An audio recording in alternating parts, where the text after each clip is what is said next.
ایمان جو ہے ویریفائبل نہیں ہے. ایمان کے لیے کوئی آلہ ابھی تک جو ہے دریافت نہیں ہوا ہے کہ دل میں اتار دیجئے، الیکٹرو کارڈوگرام لے لیجئے آپ، جو بھی چاہیں لے لیں، لیکن یہ کہ بہرحال یہ پتہ نہیں چل سکتا کہ اس میں ایمان ہے کہ نہیں. تو دنیا کا جو ٹھوس نظام آپ کو بنانا ہے، آپ کی بچی کا نکاح ہو رہا ہے، آپ کو یقین ہونا چاہیے کہ جسے آپ اپنی بچی نکاح میں دے رہے ہیں وہ مسلمان ہے. غیر مسلم کے ساتھ تو حرام ہے، آپ نکاح نہیں کر سکتے اپنی بچی کا. کیسے معلوم ہوگا ایمان ہے کہ نہیں ہے؟ مسلمان ہونے کے لیے اگر اس کی جڑ بنیاد اس ایمان کو بنا دیا جائے گا تو ایمان تو ویریفائبل ہی نہیں. How can you know it? اسی طرح اسلامی ریاست کا یہ تو خیر آپ نے ہر جگہ ہی ہے کہ ہیڈ آف دی اسٹیٹ سوائے مسلمان کے اور کوئی نہیں ہو سکتا. مسلمان ریاستوں میں شاید کوئی بھی نہ ہو ایسی کہ جس کے اندر یہ شرط نہ ہو، لیکن یہ کہ میرے نزدیک تو اسلامی ریاست کا مکمل شہری صرف مسلمان ہوتا ہے. اب اگر اس میں ایمان کو شرط آپ بنا دیں گے تو پھر کیسے آپ طے کریں گے کہ یہ شخص جو ہے شہریت اس کو حاصل ہے کہ نہیں ہے، ایمان ہے کہ نہیں ہے؟ تو معلوم ہوا کہ اب دو حصوں میں تقسیم کر دی، ایک ہے آخرت کا معاملہ، ایک ہے دنیا کا معاملہ. دنیا کا ہمارا سارا نظام اسلام پر قائم ہے، ایمان پر نہیں.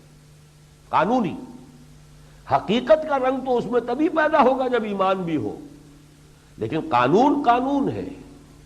قانون تو ٹھوس بنیادوں پر کھڑا ہو سکتا ہے، وہ گمان پر یا ایسی چیزوں پر کہ جس میں کوئی یقین والی بات نہ، قانون کا جو ہے اطلاق نہیں ہوگا. وہاں تو بلکہ شبہ ہوا اور شبہ جو ہے اس کا فائدہ ملزم کو پہنچے گا.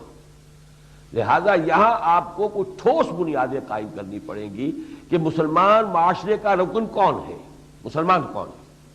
اسی طریقے سے اسلامی ریاست کا شہری کون ہے، کس کو وہ حقوق شہریت بتمام و کمال حاصل ہے، کون یہاں پر جو بھی ریاستی ذمہ داریاں ہیں ان کا اہل ہو سکتا ہے. یہ ساری چیزیں جو ہے ان کا تعلق ایمان سے نہیں ہے. یہ بات ہو سکتا ہے اب بھی بعض حضرات کو عجیب سی لگ رہی ہو، میں اس لیے ریپیٹ کر رہا ہوں. اس کا تمام تر تعلق جو ہے وہ اسلام سے ہے، اور اسلام کی تعبیر کی گئی اس میں لفظ شہادت ہے، زبان سے گواہی دیتا ہو کہ اللہ کے سوا کوئی معبود نہیں اور محمد اللہ کے بندے اور رسول ہیں. یہ تو اب ویریفائبل ہے، گواہی دیتا ہے کہ نہیں دیتا. I bear witness to the fact that there is no God except Allah and that Muhammad sallallahu alayhi wa sallam is his servant and messenger. تو یہ جو ٹیسٹیمنی ہے یہ تو ظاہر کی بات ہے، یہ قانون کی بات ہے، اس کے اوپر سارا دار و مدار ہوگا. اس کے ساتھ چار چیزیں شامل کر دی گئی: نماز کی اقامت، روزہ، زکوٰۃ. یہ گویا کہ شعائر اسلام یا وہ پلرز جن کو کہا گیا ارکان اسلام، ان کو شامل کر دیا گیا. یہ ظاہری چیزیں ہیں. منافق بھی اگر ہے، اگر وہ منافق اپنے آپ کو مسلمان شمار کرانا چاہتا ہے، یہ چاروں چیزیں تو کرنی پڑے گی. البتہ دیکھیے یہ جو موضوع ہے جو میں اس وقت آپ کے سامنے عرض کر رہا ہوں کہ دین کا وہ کون سا پہلو تھا جو تشنا رہ گیا تھا یا جو مبہم رہ گیا تھا، جس کو سکھانے کے لیے اللہ تعالیٰ نے حضرت جبرائیل کو اس طرح سے بھیجا ہے. تو اسی کی اہمیت ہے کہ جس کی وجہ سے امام ابو حنیفہ کی تو واقعتاً تصنیف ہے ہی صرف ایک.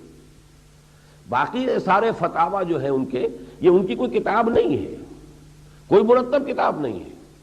یہ تو فقہ حنفی کے جو فتاوی ہیں ان کے شاگردوں کے حوالے سے پھر یہ مرتب ہو گئے ہیں. تصنیف کوئی نہیں ہے امام صاحب کی سوائے الفقہ الاکبر، اور الفقہ الاکبر میں ان مسائل سے بحث ہوئی ہے. یہ در حقیقت وہ الفقہ الاکبر ہے. سب سے اونچی فقہ یہ ہے، بنیادی فقہ بھی یہ ہے، اونچی بھی یہ ہے کہ آپ سمجھیں اسلام یہ ہے، ایمان یہ ہے. اسلام میں کلمہ شہادت شامل ہے صرف ایمان کا، اس سے آگے کی چیز اس کے اندر وہ شامل ہی نہیں. اس میں تو پھر نماز، روزہ، حج، زکوٰۃ جو افعال ہے، اعمال ہے، نظر آنے والی شے ہے، آنکھوں سے دیکھی جا سکتی ہیں، ان کو شامل کیا گیا ہے. اور اسی پر پھر جو اہم ترین فتویٰ ہے امام اعظم امام ابو حنیفہ کا، الفقہ الاکبر کا سب سے اہم فتویٰ وہ یہ ہے کہ کسی شخص کی اس کے عمل کی بنا پر تکفیر نہیں کی جائے گی. تارک صلاۃ کافر نہیں قرار دیا جائے گا، منکر صلاۃ کافر قرار دیا جائے گا. تارک صلاۃ مجرم ہے، تعزیر ہوگی، اسے مارا جائے گا، اسے جیل میں ڈالا جائے گا. بعض حضرات جو ہے قتل تک کے بھی اس کا فتویٰ دیتے ہیں، بعض فقہا، امام صاحب نہیں دیتے، امام ابو حنیفہ کے نزدیک نہیں. وہ یہی ہے کہ اس کو جیل میں ڈالا جائے یہاں تک کہ وہ توبہ کرے اور وعدہ کرے کہ میں نماز پڑھوں گا پابندی کے ساتھ، تب چھوڑا جائے۔ باقی بعض حضرات اسے، لیکن ان میں بھی پھر اختلاف ہے کہ آیا تعزیراً کہا جائے گا یا یہ کہ حداً۔ حد تو اس صورت میں قتل کی ہوتی جب اسے مرتد مان لیا جائے، تو بعض لوگ اس انتہا تک چلے گئے ہیں کہ جو تاریک صلاۃ ہے وہ کافر ہو گیا، مرتد ہو گیا، اور اس کو قتل کیا جائے حد کے طور پر کہ وہ مرتد کی حد اس کے اوپر اجرا کر دیا جائے۔ لیکن امام اعظم امام ابو حنیفہ، جن کے بارے میں میں پورے اطمینان اور اشراء کے ساتھ کہتا ہوں کہ جو سینس آف لا اللہ نے حضرت امام ابو حنیفہ کو عطا کیا تھا، اس کی شاید دنیا میں کہیں کوئی مثال نہیں ملے۔ اس قدر باریکی کے ساتھ انہوں نے جا کے معاملات طے، اتنی بات کہہ دی لا یزید ولا ینقص۔ بظاہر کتاب و سنت کی اتنی بڑی نفی ہے، قرآن میں ایمان کے اضافے کا ذکر ہے، ما زادہم الا ایمانا و تسلیما، قرآن کے الفاظ زادتہم ایمانا، ان کے ایمان میں اضافہ ہو گیا۔ وہ کہتے لا یزید ولا ینقص، قرآن کا انکار کر رہے ہیں۔